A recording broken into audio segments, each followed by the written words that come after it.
Bem, galera, sejam bem-vindos, né, para mais uma aula. Aqui a gente vai fazer a sequência, corrigir as 10 questões que estão faltando no nosso desafio. Lembrando, né, que eu disponibilizei essas questões lá no grupo do Telegram. A gente já corrigiu 10 questões. Vamos corrigir as 10 que faltam e utilizando, né, essas questões também como uma forma de revisão. Beleza? Então vamos lá. Títulos de dívida, títulos de dívida de médio e longo prazo, ofertados publicamente por empresas não financeiras de capital aberto, são. Então vamos lá, aqui ele já falou, né, que são títulos que eles são ofertados publicamente por uma empresa, tá? Então sempre que a gente falar de uma empresa pegando dinheiro, né, de uma empresa pegando dinheiro, a gente vai estar falando especificamente do mercado de capitais, tá bom? Do mercado de capitais. A gente vai estar falando de valores imobiliários, né? E aí, valores imobiliários, a gente precisa lembrar da CVM, que é muito importante. Mas, para nossa questão aqui, basicamente funciona, tá? Quando uma empresa precisa pegar dinheiro, basicamente funciona dessa forma. Vamos pensar aqui, tá? Numa empresa não financeira. Então, aqui eu fiz uma empresa de educação, tá? Então, vamos botar aqui a questão, botar um nome, ó. Brian, Educação. Ótimo nome, criativo, tá? Então, abri uma empresa de educação chamada aqui Brian Educação. E eu estou precisando de um dinheiro para expandir. Então, foi um sucesso a questão no manual dos bancos, a questão do concurso do Banco do Brasil, e eu percebo que eu tenho capacidade de ampliar a minha empresa, só que para isso eu preciso de dinheiro. Basicamente, eu tenho três formas, tá? A primeira forma, ela é fora do nosso mercado de capital, tá? Seria dentro do nosso mercado de crédito, que seria o quê? Pegar um empréstimo, tá? Que seria o quê? Pegar um empréstimo num banco, empréstimo, financiamento num banco. Só que aí eu olho e falo, pô, pegar um empréstimo, alguma coisa, vai ser caro pra caramba, isso aqui não vai fazer sentido para mim.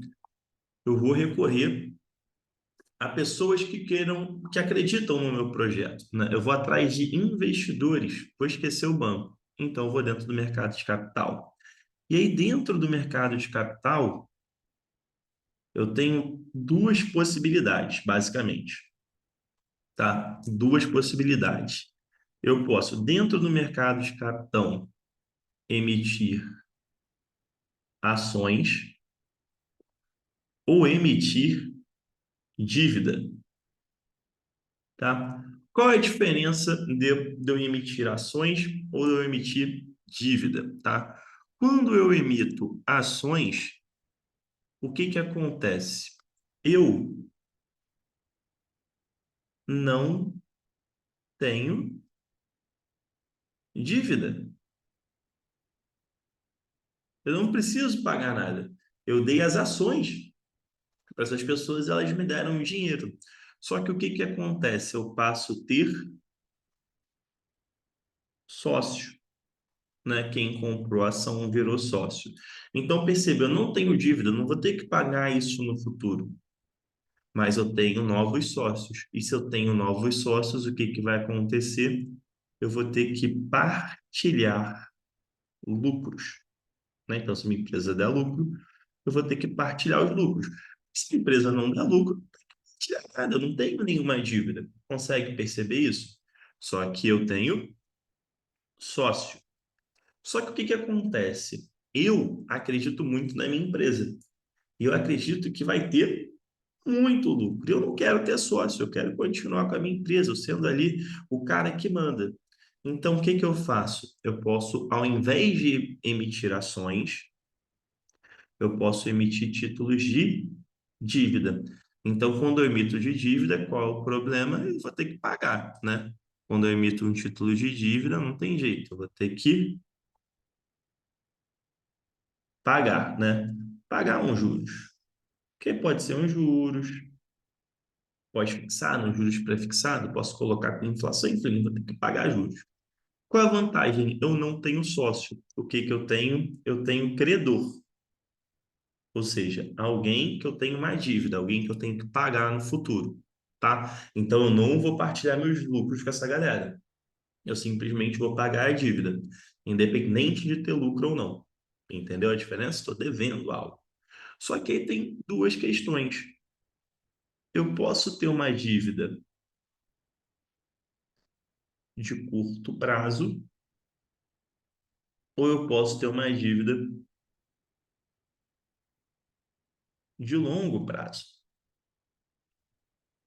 Se eu tenho uma dívida de curto prazo, as dívidas de curto prazo são chamadas de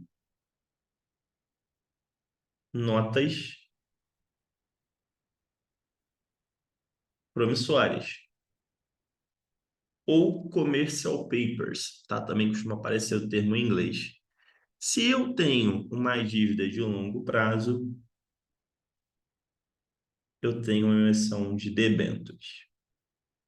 Então vamos lá, o cara falou que é uma empresa, né, não financeira, ou seja, não é um banco que está captando, então é exatamente essa lógica. Então, uma empresa que ela emitiu um título de dívida, então já vejo que aqui, ó, um título de dívida de médio e de longo prazo, tá? Médio e longo prazo inclui aqui, porque curto prazo são apenas as notas promissórias. Então, se é médio e longo prazo, a gente está falando de debêntures e a gente fez aí uma revisão sobre qual é a diferença de ações e dívida, tá? Essa diferenciação aqui entre ações e dívida é muito importante. Quando uma empresa emite uma ação, ela não tem dívida, ela gera sócio, vai ter que partilhar o lucro no futuro. Quando ela emite dívida, ela tem que pagar uns juros, ela não tem sócio, ela tem credor, e aí vai depender se ela vai captar através de um título de dívida de curto prazo ou um título de dívida de longo prazo. Tranquilo? Seguimos aqui. No primeiro semestre de 2021, o câmbio do dólar fechou acima de 5,90, no maior patamar dos últimos anos devido à pandemia e ao cenário de recessão. Suponha que o administrador de produtos bancários cambiais de um grande banco deva entregar um relatório analisando as forças macroambientais que impactam o produto. Diante desse contexto, o administrador deve considerar a valorização do dólar na dimensão do ambiente.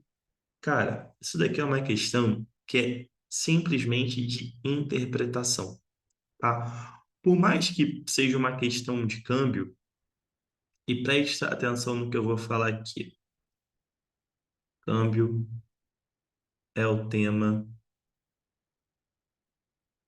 mais relevante de conhecimentos bancários.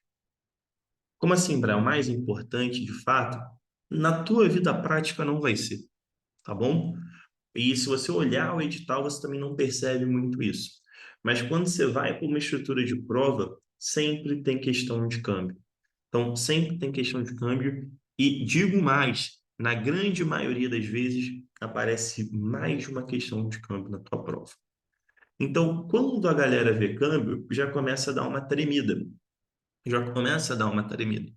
Só que aqui, por mais que ele fale do câmbio, ele quer saber por que que o câmbio fechou acima de 5,90. Ué, Brian, como é que eu vou saber? Cara, interpretação. Olha aqui que legal. Fechou acima de 5,90 no maior patamar dos últimos anos devido à pandemia e ao cenário de recessão. Então, ele te dá um motivo. Ele te dá um motivo. Ele tem que te dar um motivo. Pandemia e cenário de recessão é o quê? Cenário de recessão tem a ver com questão econômica. Não tem a ver com uma questão política, não tem a ver com uma questão tecnológica, não tem a ver com uma questão cultural, não tem a ver com uma questão demográfica. Então, simplesmente, você marca a letra A. Essa é uma questão que não tem conceito técnico por trás. É uma questão que te pede simplesmente a interpretação do enunciado.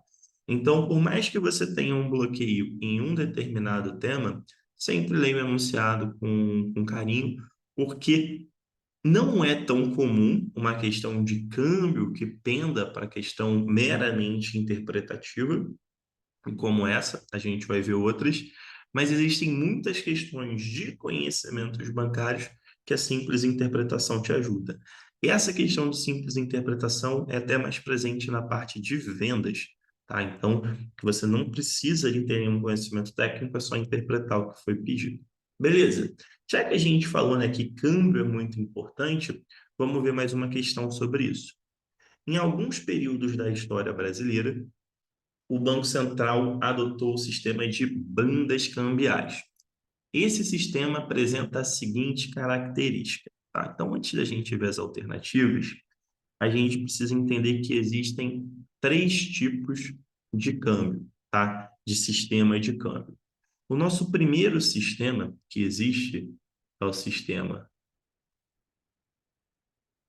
de câmbio fixo. Depois a gente tem o sistema flutuante. E por fim, a gente tem o sistema de banda cambial, ok? Como que funciona? Deixa eu separar aqui, ó. Como que funciona esses três modelos? O câmbio fixo, ele já te indica, né? Ele é um câmbio que tem uma trava fixa. Então, a autoridade monetária daquele país vai definir, por exemplo, olha, R$ 1 é igual a US$ 1. E pronto, vai ser sempre assim. R$ 1 vai valer US$ 1. Mas ele não modifica? Não modifica. No câmbio fixo existe essa trava, e é só uma trava em um valor específico. Nossa, Bran, isso aqui deve ser maravilhoso, né? Poxa, imagina se R$ 1 valesse US$ 1. Já foi assim, tá? Na instituição do Plano Real. Só que o que que acontece? Vocês já devem imaginar que não existe nada fixo em questão de economia. Então, o que que acontece na prática? Esse câmbio fixo ele é completamente artificial, porque a autoridade monetária daquele país que faz essa compensação por trás. Então, isso era muito ruim, porque se gastava muito dinheiro para manter o câmbio fixo, tá? E é um modelo que ele vem dentro do universo, tá? E dentro de todo mundo, ele vem sendo cada vez menos utilizado, tá? Mas é importante você saber porque ele já existiu até mesmo dentro do Brasil, tá? Depois a gente tem o câmbio flutuante, que ele vai trabalhar com o quê? Ele é o capitalista puro, tá? Ele trabalha com oferta e demanda. Ele trabalha com oferta e demanda, tá? Então, se tiver muita oferta, isso influencia para o preço cair. Se tiver muita demanda, influencia para o preço subir e vice-versa. Lei da oferta e demanda. Só que o que que acontece? Existem dois modelos de câmbio flutuante, tá? Existe o modelo limpo, que é onde a oferta e a demanda prevalecem. A autoridade central, né, o Banco Central daquele país não faz nada, deixa a oferta e demanda comer solta. E tem o câmbio flutuante sujo, que é quando a autoridade monetária interfere na oferta e demanda quando o preço ele está subindo muito ou caindo demais, tá? Por uma questão de equilíbrio. Hoje, o nosso modelo é esse, tá? Hoje, o nosso modelo é o modelo flutuante sujo, tá? O dólar, ele tem a variação pela oferta e demanda, mas se descaceta muito a cotação para cima ou para baixo, o Banco Central ele compra ou vende, né, dólar para equilibrar isso. Mas só para esse ponto, tá? Para tentar ali contornar uma possível um possível descasamento, né? uma possível oscilação muito grande que afetasse a economia como um todo. Então, como ele interfere, a gente tem esse câmbio flutuante sujo. E por fim, a gente tem a banda cambial, que é mais ou menos uma mistura desses dois, tá? Como funciona a banda cambial? Ela tem duas travas. Então, existe aqui uma trava do valor mínimo e existe uma outra trava aqui do valor máximo. Então, vamos supor, olha, R$ 1 pode valer, né? US$ 1 pode valer de R$ 2 a R$ 5. Então, dentro desse espaço de oscilação, dentro desse espaço entre as travas, ele funciona como flutuante. Mas quando ele chega nesses pontos, ele tem uma atuação mais parecida com o fixo. Tá? Então, a banda cambial, ela trabalha com esses dois conceitos. Tem uma trava de mínimo, uma trava de máxima. Dentro, né, desse intervalo, ele pode flutuar livremente dentro da oferta e demanda, mas se ele sobe muito ou desce muito, tem essa trava específica, beleza? E quando a gente procura, né, aqui a melhor alternativa, a gente vem aqui, ó, o mercado cambial atua livremente sem intervenção da autoridade monetária, em que apenas a oferta e demanda de divisas afetam o câmbio. Não. Esse daqui é o quê? Esse daqui é um modelo flutuante limpo, tá? O valor da moeda local é fixado em relação ao dólar, e a autoridade monetária garante esse valor através de compra e venda de divisas. Não, fixado é o câmbio fixo, tá? Também está errado. Fixam-se valores limites para a taxa de câmbio. Dentro desses limites, o câmbio é flutuante. E nos limites é o câmbio fixo. Exatamente, né? Foi isso que eu falei. Perfeito. Letra D. Há liberdade para o câmbio flutuar com intervenções esporádicas da autoridade monetária apenas para reduzir a volatilidade. Não. Esse daqui é o exemplo do flutuante sujo, tá? Que é inclusive o modelo que a gente utiliza hoje. E o preço da moeda nacional em termos do dólar oscila livremente com intervenções apenas em casos de decretos governamentais. Também não, tá? Também não. Isso aqui seria uma questão flutuante, também uma característica suja, tá? Então, perceba que é um tema bem tranquilo. Vamos lá, falei que esse assunto era importante, vamos para mais uma questão de câmbio. As relações internacionais implicam relações de troca entre as moedas, ou seja, a variável econômica conhecida como taxa de câmbio. Assim, quanto mais valorizada for a moeda de um país, menor será o poder de competitividade do produto desse país, piorando o saldo em transações correntes.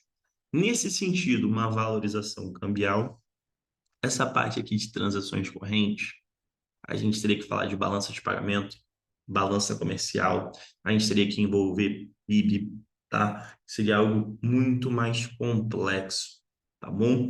Para você responder as questões cambiais que aparecem dentro do universo de concurso bancário, o racional que eu vou te explicar agora é mais do que suficiente. O que que acontece? Quando a gente fala de uma valorização cambial, tá? De uma valorização cambial, sempre que a gente fala de valorização cambial ou de desvalorização cambial, se o enunciado não deixar expresso diferente, a gente parte da premissa que ele está falando da moeda local em relação ao par, tá? Como assim? Se ele fala de valorização cambial, ele está falando de aumento do real frente ao par, que geralmente é o dólar, tá? Então, se o enunciado não falar diferente, quando eu falar valorização cambial, o real subiu frente ao dólar, ou seja, o dólar caiu. Quando eu falo de desvalorização cambial, é que o real caiu e o dólar aumentou. E qual é a melhor maneira, tá? Por que que muita gente tem nó com isso? Porque a gente sempre pensa com a cabeça de brasileiro, tá? Quando vê a questão de câmbio, você vai pensar com a cabeça do gringo, tá? Você pensa com a cabeça do gringo, isso funciona um pouco melhor, tá? Então, imagina, tá? Imagina que tem um produto aqui que o Brasil vende muito, tá? Vamos pensar aqui em uma coisa que o Brasil vende muito, café, tá? Café. E uma saca de um respectivo café custa R$ 100. Custa R$ 100. Beleza? Então vamos lá. Vamos supor dois cenários, tá? Melhor, três cenários. Vamos supor aqui no primeiro cenário que o dólar esteja valendo R$ 5. $1, R$ 5. Tá? Isso nesse nosso primeiro cenário. No nosso segundo cenário, o dólar subiu. Tá? O dólar está valendo R$ 10. E no nosso terceiro cenário, o dólar caiu. O dólar está valendo R$ 1. Beleza? Bara, não estou entendendo onde você quer chegar. Relaxa, vem comigo. Agora você é esse gringão aqui que adora tomar café. Você, como gringo, você compra as coisas em dólar, né? Você é um americano, você é um gringo americano, você compra as coisas em dólar. Então vem comigo. Nesse primeiro cenário aqui, se uma saca de café custa R$ 100 e $1 vale R$ 5, quantos dólares você está gastando? Você está gastando US$ 20. Então você está acostumado a pagar US$ 20 nessa saca de café. Mas aí vamos para o segundo cenário. No segundo cenário, o dólar valorizou, né? O dólar foi para R$ 10. Quantos dólares esse cara está gastando agora? Esse cara agora está gastando US$ 10. Beleza. E vamos supor que o dólar perdeu muito valor, que agora $1 vale R$ 1. Quanto que esse cara está gastando agora? Esse cara está gastando US$ 100. Perceba, você como gringo, você vai comprar mais café, tá? Você vai comprar mais café. Você vai ficar mais propenso a comprar café na situação 2 ou na situação 3?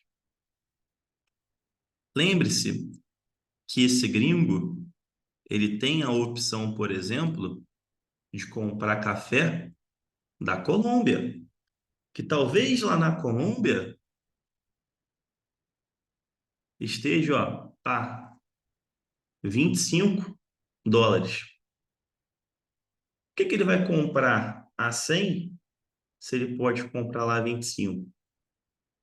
Veja pelo lado também, que pode ser que ele tenha lá um café, sei lá, da Venezuela, que ele compra por US$ 15. Se cair e o do Brasil passar a ser US$ 10, talvez ele compre mais aqui. Perceba que quando o dólar se valoriza, quando o dólar se valoriza, quando o dólar se valoriza, as coisas ficam mais baratas para os gringos. Então, os gringos, eles compram mais. Se os gringos compram mais, a gente, o produtor brasileiro, ele exporta mais. Agora, se o dólar cai, as coisas ficam mais caras para os gringos. Então, os gringos, eles compram menos do Brasil. Então, as exportações caem. É por isso que ele diz aqui, ó. É por isso que tem esse racional aqui, que ele explica, ó, quanto mais valorizada for a moeda, menor é a competitividade do produto. Por quê? Esse produto vai ficar mais caro para o mercado lá de fora. Então, essa relação vocês têm que ter muito na mente. Se o real valoriza, as exportações caem. Se o real desvaloriza, as exportações sobem. Você entendendo isso, meu amigo, você está pronto para responder a grande maioria de questões de câmbio. Vamos ver se é verdade? Então, vamos lá. Ó. Uma valorização cambial desestimula tanto as importações quanto as exportações. Não, as exportações realmente desvaloriza, desestimula, é o que a gente viu. Só que as importações é brasileiro comprando. Se o real ficou mais forte, é mais barato para o brasileiro comprar lá de fora. Então, quando a gente tem uma valorização cambial, importação sobe, você compra mais iPhone, mais roupa de marca lá de fora e tudo mais, e as exportações descem, tá? Então aqui tá errado conta dessa parte. Desestimula as importações e estimula as exportações. Não, né? A gente já viu que é o contrário, né? Ele estimula as importações e ele desestimula as exportações. Então, isso aqui, ó, tá errado, também tá errado. Desestimula as importações e estimula as exportações. Também não, cara. A gente já viu que não. Estimula as exportações, tá? E vamos lá, ó. Estimula as importações e desestimula as exportações. Ok. E com uma desvalorização cambial ocorre o mesmo? Não. Se tiver uma desvalorização cambial, inverte. Aí estimula as exportações e desestimula as importações. E por fim, letra E. Estimula as importações e desestimula as exportações, ok, mas com a desvalorização cambial ocorre o inverso. Tá? Uma questão mais demorada, mas aí agora a gente mata realmente essas dúvidas sobre câmbio, tá? Então, está liberado agora de câmbio, a gente vai falar de garantia. Garantia, tema certo também está na tua prova. O que que você precisa entender? Basicamente, a estrutura de garantia é a seguinte: nós temos dois tipos de garantia. Nós temos a garantia pessoal e a garantia real. A garantia pessoal, como já diz, é uma pessoa que vai garantir, tá? E aí tem duas formas dessa pessoa garantir: dando um aval ou dando uma fiança. Já na garantia real, a gente tem o quê? A gente tem a alienação, a gente tem a hipoteca e a gente tem o penhor mercantil, basicamente. Aqui a gente tem uma diferença entre garantia, entre aval e fiança. Então a gente está falando uma questão de garantia pessoal. Qual é a grande sacada de um para o outro? Simples. Simples, preste atenção. Aval sempre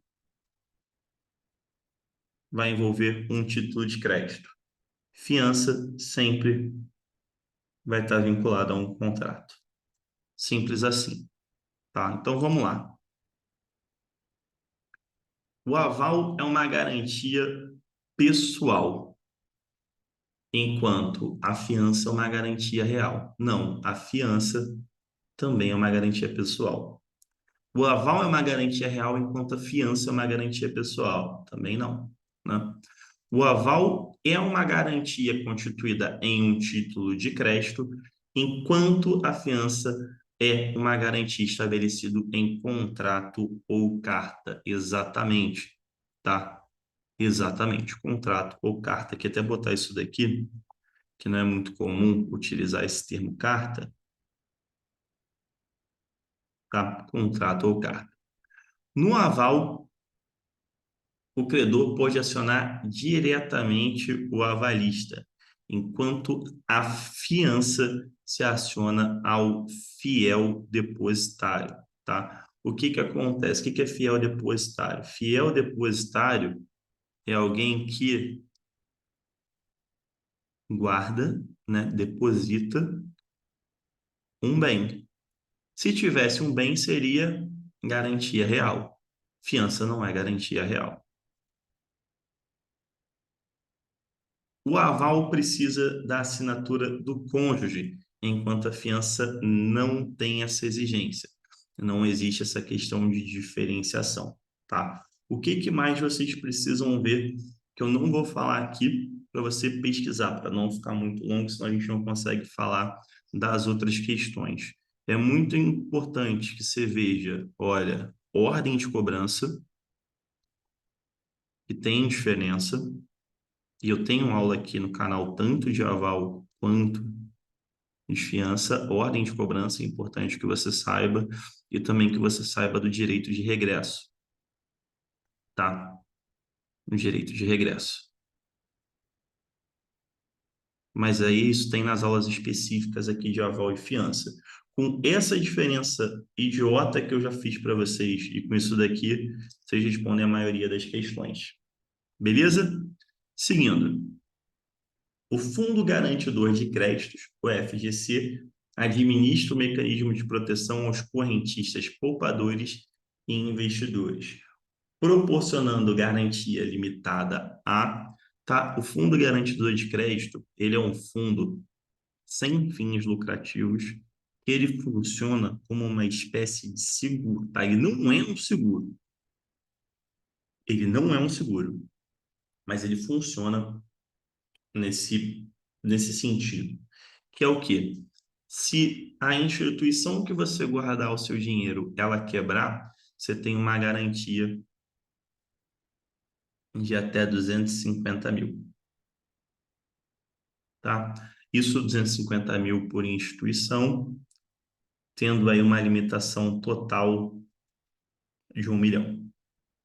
Existem outros detalhes, tá? Que essa garantia, ela tem uma renovação, tem ali todos os detalhes de como que funciona em conta conjunta, em conta individual, em conglomerados, tá? Tudo isso você consegue ver na própria página do FGC. Só que o que que é mais importante? Essa garantia, esse seguro, ele é vinculado a determinados produtos, tá?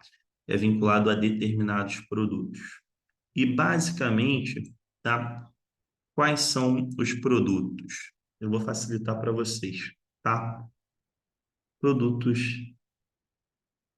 de bancos.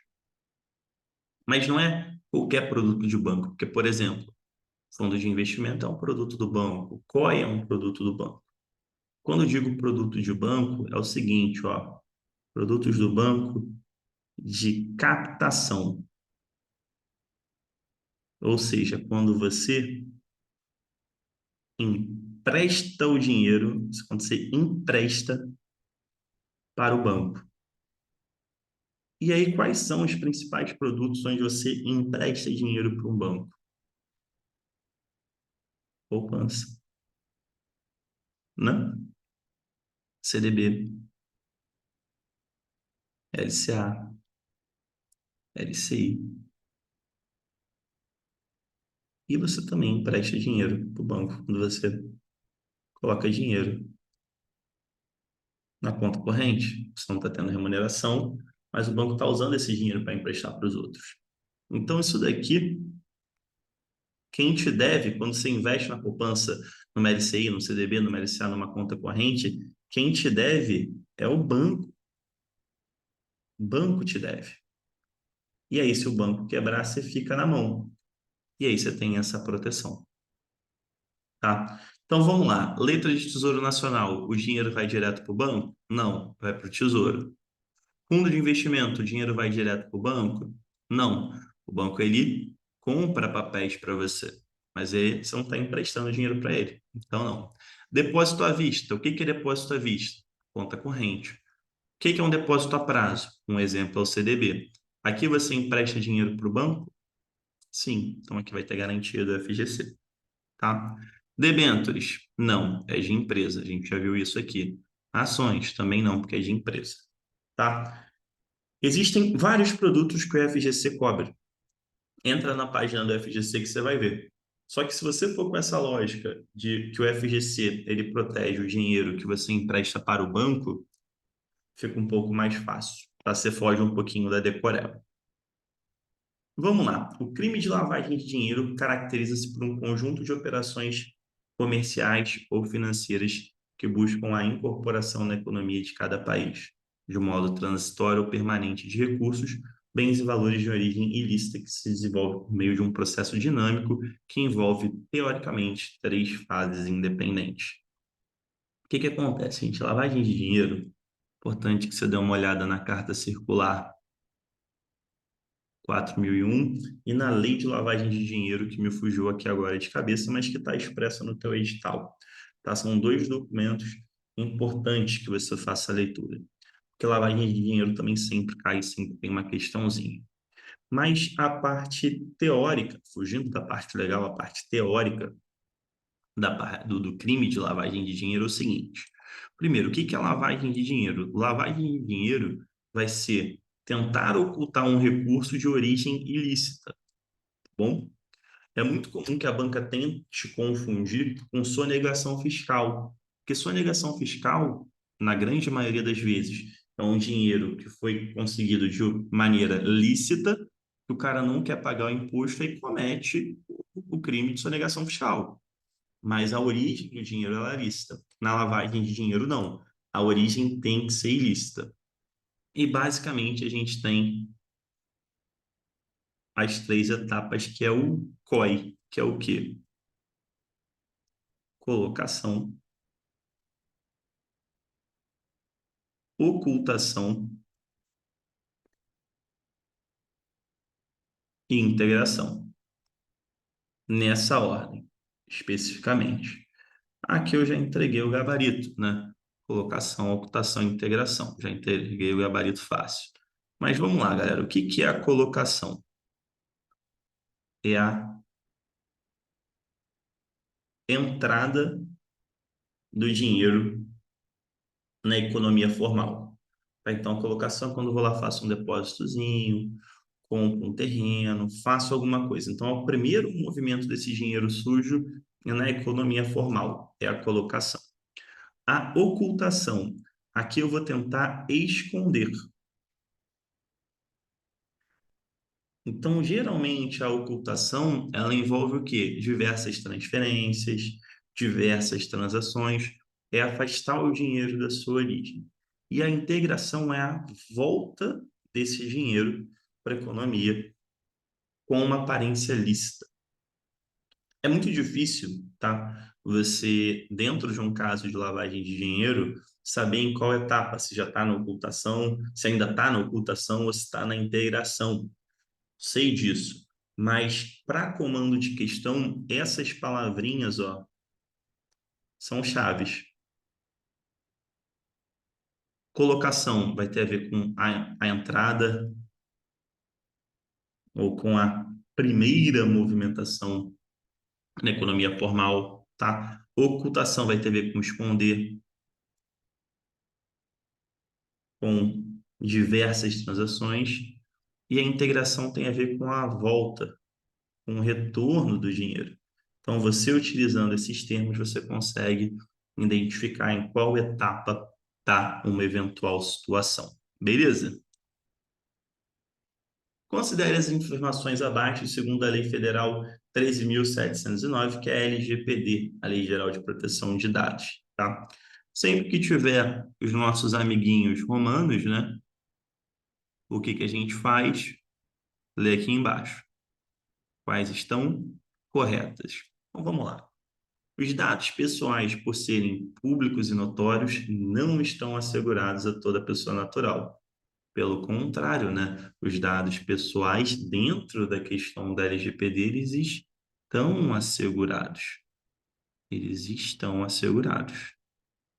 Tá? Então, tá errado. E aqui, ó, eu já posso, ó, errado, então já posso, ó, tirar aqui, errado, já posso tirar aqui.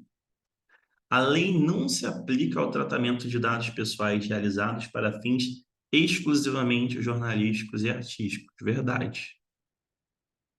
Então a 2 está correta. Beleza. Então, ó, 2 está correta, 2 está correta, não tem 2 aqui, então sei que essa está errada. 3.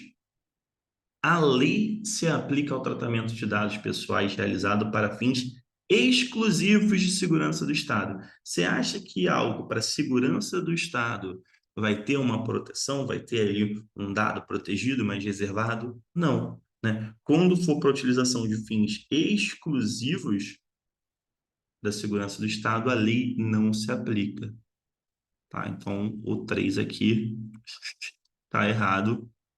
E eu já sei, né, que a 4 está correta. Então, as atividades de tratamento de dados pessoais deverão observar a boa-fé, dentre outros princípios do livre acesso. Exatamente isso. Letra B correta. Opa. 19. A quebra de sigilo bancário fora das hipóteses autorizadas na Lei Complementar 105 constitui crime, ok, constitui crime, e sujeito responsável a pena de detenção excluída qualquer outra sanção? Não, né? Sem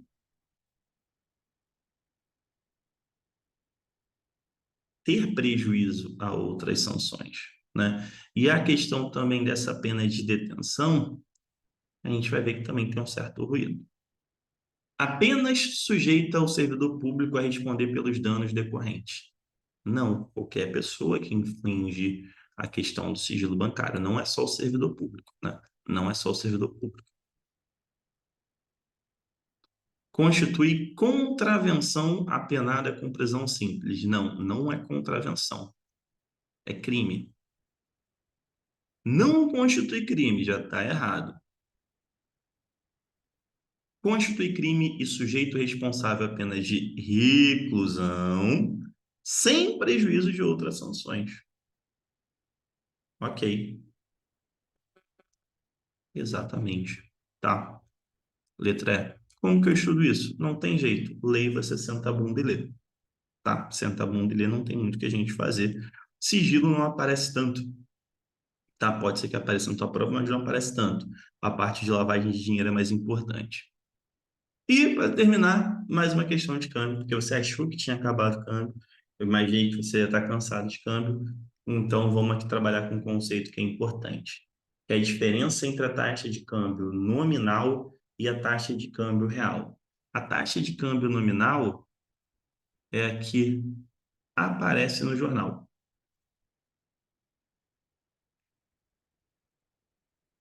É a que aparece no jornal. Ah, US$ 1 está R$ 5. É essa daí, é a nominal, que você escuta o nome dela com mais frequência. A taxa de câmbio real, ela visa estudar a paridade do poder de compra. Então, ela faz uma comparação com a inflação de cada país. Então, vai ver, beleza, R$ 1, desculpa, US$ 1 são R$ 5. Mas o que que US$ 1 compra e o que que R$ 5 compra? Será que são as mesmas coisas? Quanto que será que uma compra, uma cesta básica, né, custa em dólar lá nos Estados Unidos e quanto que custa em real aqui no Brasil? Essa comparação, de fato, é a comparação real. Então, ela visa essa questão do poder de compra. Beleza? Então, vamos lá.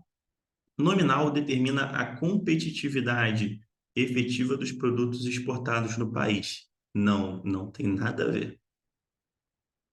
A nominal determina a competitividade efetiva dos produtos importados.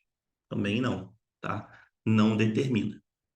A real é determinada pela paridade real do poder de compra da moeda nacional em relação ao poder de compra da moeda estrangeira, pressupondo que os preços dos bens produzidos nos dois países sejam expressos numa mesma unidade monetária. Exatamente isso, né? Exatamente o que a gente falou. Real é o preço da moeda nacional relativamente ao preço da moeda estrangeira, de acordo com a cotação no mercado de câmbio. Não, essa daqui não é a real. Essa daqui é a nominal. E a real não afeta a competitividade dos produtos produzidos no país. Não, se a real e a que trabalha com a questão de poder de compra de fato, então é ela que vai ter essa influência. Então, ela afeta. Sobrando só a letra C. Sei que essa segunda parte teve muita informação, principalmente do mercado de câmbio, mas eu tenho uma aula, eu tenho várias aulas de câmbio aqui no canal, mas eu tenho um aulão de câmbio aqui, inclusive, tá? Então, se tiver ficado um pouco vago, dá uma olhada nesse conteúdo adicional, porque é um tema muito importante para a tua aprovação na prova. Beleza? Forte abraço, bons estudos e até a nossa próxima aula.